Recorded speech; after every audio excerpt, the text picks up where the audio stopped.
a system of dual sovereignty. The federal government does have some sovereignty. They've almost thrown it all away, but they do have some. And where they have it, but it's very small compared to state sovereignty, which is very large. Okay? Although the state surrendered, and that's not the right term, and Scalia, who wrote this decision, corrects this a little bit later. But this is not, we didn't surrender anything. Okay? We delegated, just like the 10th Amendment uses. The word is delegated. And we only delegated a few powers, discrete and enumerated. And I'll show you how he corrects this. But what's the key point here? It's in bleeding heart red. They, the states, retained a residuary and inviolable sovereignty. My friends, state sovereignty is only inviolable if you have state officials who keep it that way. You're not going to protect sovereignty unless you have a governor and local officials with the courage to do it. Our Constitution and our liberty are in the hands of the people who we elect. And if they don't do it, we're the only one left. And that's where we don't want to go with this. Because then there's trouble. So we've got to have local officials who know and understand this and have the courage to keep America free. Okay? Residual state sovereignty was also implicit, of course. This is in the Mack decision again. You have those little booklets. In the Constitution's conferral upon Congress of not all governmental powers. Then what kind of powers do they have? But only discrete enumerated ones. Read the first words there. Discrete enumerated ones. Then, how do we keep it discrete and enumerated? Which implication was rendered express. That means rendered absolute by the 10th Amendment's assertion. Somebody, somewhere in Oregon must assert the 10th Amendment. Listen, Paul, to your county attorney and to the state attorney for Oregon. Could I ask you, please, email me, call me, come to this meeting, and I'll debate any attorney about any of this. I don't care who they are. I'll debate anybody about this. I'll gladly stand toe-to-toe with anybody because I've got the facts on my side. Okay? Please tell me who lawfully and constitutionally is to enforce the 10th Amendment. It's every state official, and it's every sovereign citizen. And that's every one of us. No, being a sovereign citizen is not a radical term where you go crazy and the government's going to watch you and put you in prison. Okay? We're sovereign. Okay? The powers not delegated to the United States by the Constitution or prohibited by any state are reserved to the states respectively or to the people. But that's what we sued on. If you don't have anybody enforcing that, you lose an essential part of liberty and freedom. We have to enforce the 10th Amendment. And I'm going to show you more facts about this right now. The great innovation of this design is that our citizens would have two political capacities, one state and one federal. Now get that in bleeding heart red and yellow. Each protected from incursion by the other. I didn't make that up. That's the United States Supreme Court. June 27, 1997. Who's to protect you from the incursion of the federal government? State. And it's not the geographical boundary, is it? That's not going to do anything. A map is not going to enforce state sovereignty. It's the people that we have that promised us in God's name that that's what they were going to do. Pretty simple process. Takes some courage, but it's pretty simple. As Madison expressed it, the local or municipal authorities form distinct and independent portions of the supremacy. Who does? Who forms part of the supremacy? The local or municipal authorities. There you go. Lou Dobbs was right, wasn't he? That's why he blamed local officials who did nothing. And that's why we had all this problem. Whose fault was it?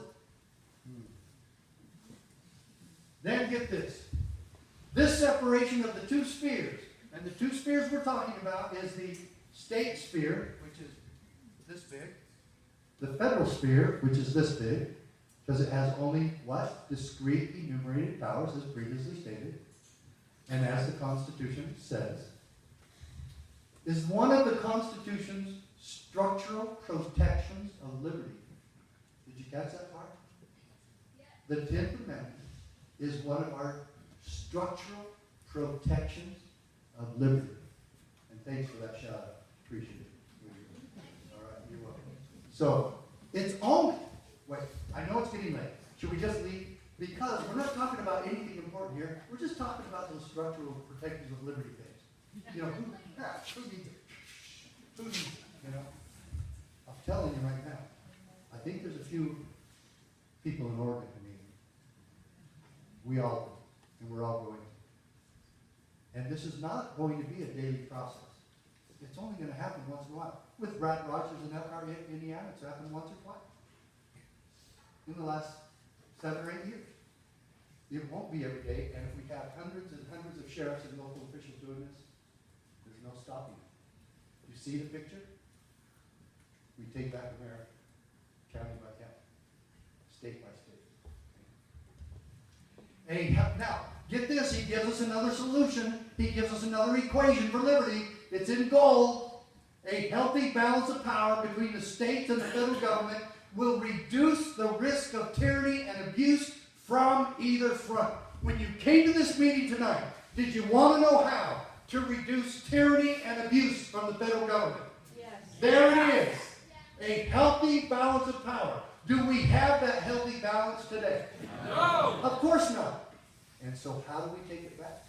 We get governors and state legislators and county commissioners, and heaven forbid your county attorney that would actually stand for liberty. But the one on the front lines with boots on the ground is your sheriff. And now it's up to you. You have an election coming up pretty soon. I challenge you. Vote for a man with the courage to stand, with at least the courage to try. Okay?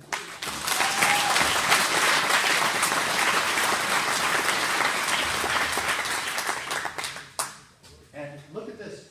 He's actually quoting Madison. Can you believe it? A United States Supreme Court decision that quotes the Founding Fathers? Unbelievable. And he says, hence, a double security arises to the rights of the people. The different governments will control each other at the same time that they'll be controlled by itself. Any question as whether or not the federal government will control itself? Yeah, okay. So that's where we come in. It's called state sovereignty. It's called Oregon. And why don't we do it? And what has happened over the years that has done this? People say, oh, well, it was a civil war. It wasn't a civil war. The northern states didn't surrender their sovereignty because the Union kept it together and the North won. The northern states didn't surrender the 10th Amendment. No, my dear friends, this was a gradual encroachment and stealing of authority by our own federal government. And it's happened worse as the time went on. And now, how do they make sure we stay in line? They bribe us. And they pay so much money to your state. And first, we send the money to them. And they send it back to us in bribes. It's a wonderful system. It's stupid as hell, but it's a wonderful system. Yeah. Oh, I know. Yeah. And so, the first governor and state legislature that finally wakes up and sees this and says, oh yeah, we're not sending any more money to Washington. First of all, you don't know what the heck you're doing with it, and you don't balance the budget, and you bribe us with our own money. So we're just going to stop sending it to you. And we'll collect all federal income tax from now on, and we'll send you what you deserve. And from now on, just stay out of here unless we call it. And I guarantee you, folks, we might be a bunch of rednecks and dummies in Arizona, but I guarantee you, we can run our own education and the Grand Canyon without the federal government. Guaranteed.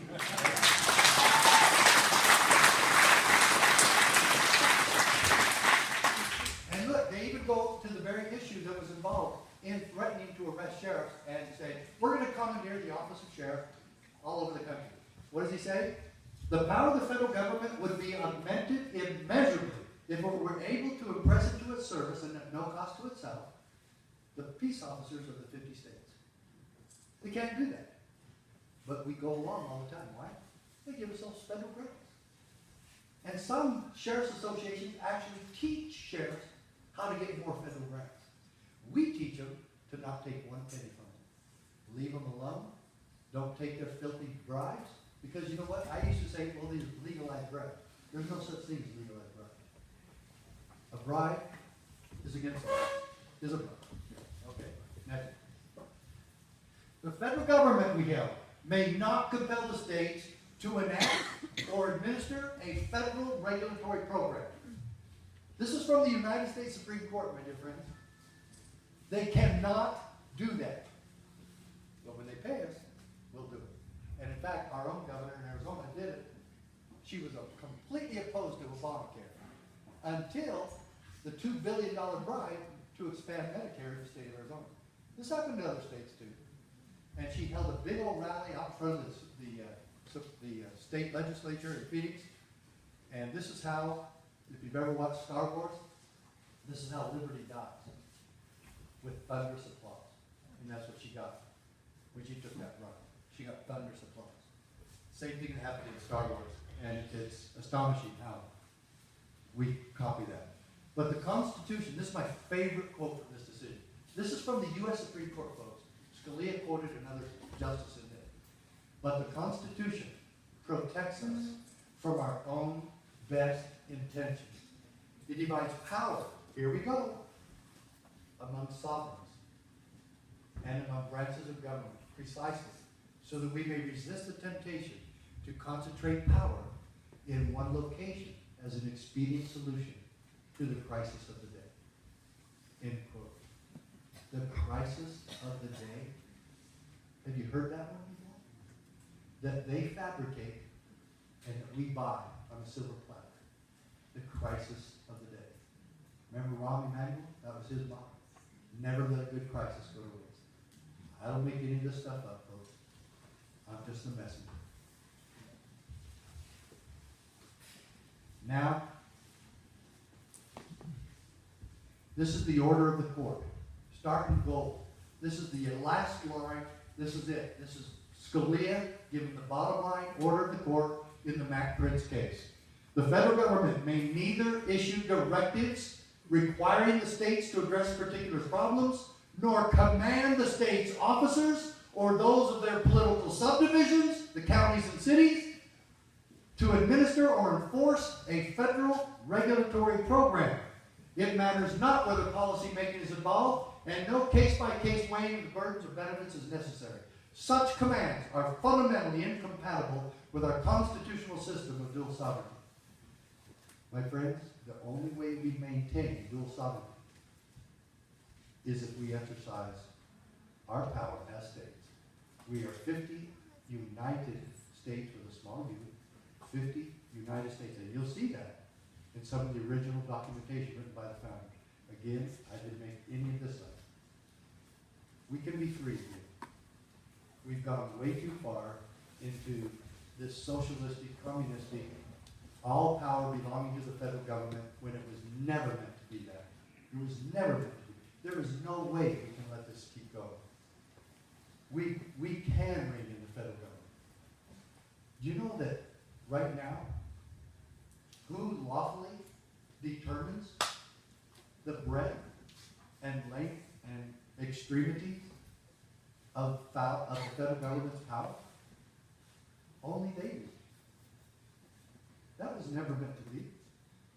There is no way you can let the federal government be the judge of its own power and how far it goes.